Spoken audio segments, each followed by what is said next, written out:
కోవబర్న్ issue తర్వాత జర్నలిస్టులు పెద్ద అపఖ్యాతిని మూటగట్టుకోవాల్సొచ్చింది.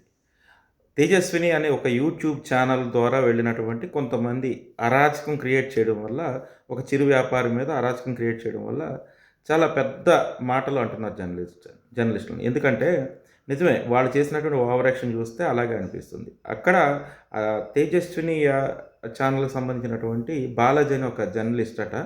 అతను చాలా ఓవర్ యాక్షన్ చేశాడు. అదే విధంగా అతనితో పాటు ఇంకొక మహిళ కూడా జర్నలిస్ట్‌గా అక్కడ మైక్ పట్టుకొని చాలా క్వెషన్‌లు చేసి బెదిరించింది. ఈ నేపథ్యంలో వాళ్ళందరినీ చాలా దారుణంగా ట్రోల్ చేస్తూ తిడుతూ ఉన్నారు. ఖచ్చితంగా దీన్ని ఖండించాల్సిందే. అంటే దీని మీద నా ఉద్దేశ్యం ఏంటంటే, తెలంగాణ ప్రభుత్వం అక్కడ సమ్మక్క సారలమ్మ జాతరను అధికారికంగా జరుపుతుంది కాబట్టి వీళ్ళ మీద చర్యలు తీసుకోవాలి. అదేవిధంగా తేజస్విని ఛానల్ ఓనర్‌ను కూడా అదుపులో తీసుకొని సుమోటోగా కేసు నమోదు చేసి అక్కడ జరిగినటువంటి అరాచకం మీద ఖచ్చితంగా కేసు నమోదు చేయాలి. ఎందుకంటే గతంలో రేవంత్ రెడ్డి గారు మీడియా వాళ్ళు ఏదైనా తప్పుడు వ్యవహారాలు చేస్తే, ఓవర్ యాక్షన్ చేస్తే తోక కత్తిరిస్తారని ఒక స్టేట్మెంట్ ఇచ్చారు పబ్లిక్‌గానే. మరి ఇలాంటి ఓవర్ యాక్షన్ చేసినప్పుడు ఎందుకు ఆయన యాక్షన్ తీసుకోవడానికి ఇంకా ముందుకు రాలేదనేది నా ప్రశ్న. ఖచ్చితంగా వాళ్ళ మీద సుమోటోగా కేసు నమోదు చేసి, నాకు తెలిసి ఆ దందాలు చేస్తున్న జర్నలిస్ట్‌ని, అదేవిధంగా నకిలీ జర్నలిస్ట్ అయిన ఆ మహిళను, అదేవిధంగా ఈ ఛానల్ నిర్వహిస్తున్న వాళ్ళని కూడా అదుపులో తీసుకోవాలి. ఇంకా ఇదిలా ఉంచితే జర్నలిస్టుల పరిధి ఏమిటనేది చెప్పాలి, తెలుసుకోవాలి ప్రతి జర్నలిస్ట్ కూడా.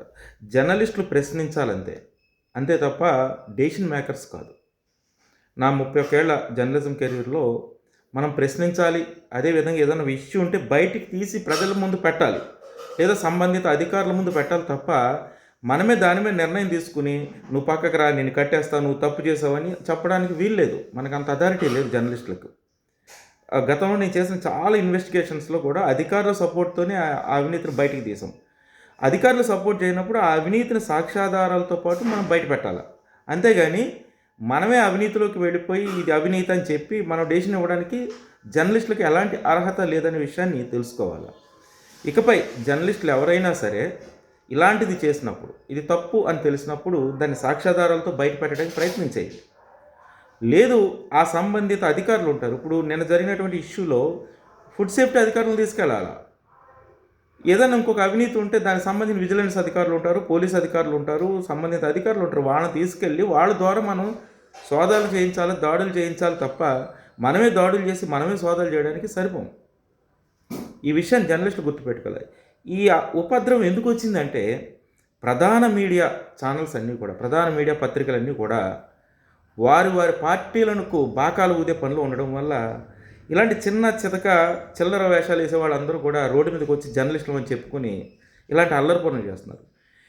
ఖచ్చితంగా ఈ ఇన్సిడెంట్ మీద ప్రభుత్వం స్పందించి సుమోటోగా కేసు నమోదు చేస్తే భవిష్యత్తులో చిల్లరగాళ్ళు ఎవరు కూడా చిల్లర పనులు చేయకుండా జర్నలిజం విలువలను కాపాడడానికి ఉపయోగపడుతుంది అనేది తెలంగాణ ప్రభుత్వానికి నా సూచన. Thank you.